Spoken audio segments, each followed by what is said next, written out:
Hey everybody, first delivery of processed firewood. This is 100% hickory to a new customer, half cord, in Mike's truck.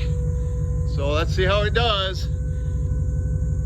Any better than throwing it out by hand, Mike? Oh, it's a lot better doing it this way. Here they come. Saves me a lot of time. Save some time, yep. And the customer said maybe about 3-4 times a year possibly you'll be needing this much.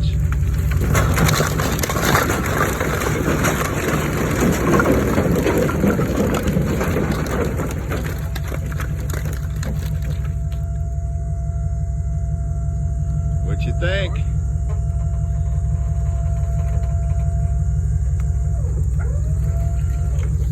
Then all he's got to do is pull forward and the rest will come out.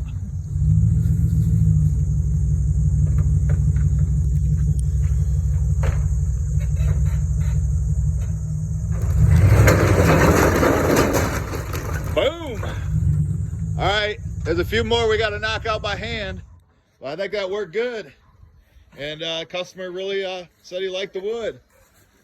All right, Mike, get her out. That was a lot easier than throwing them out, right, Mike? How do you like that? Let me know in the comments. Thanks for watching.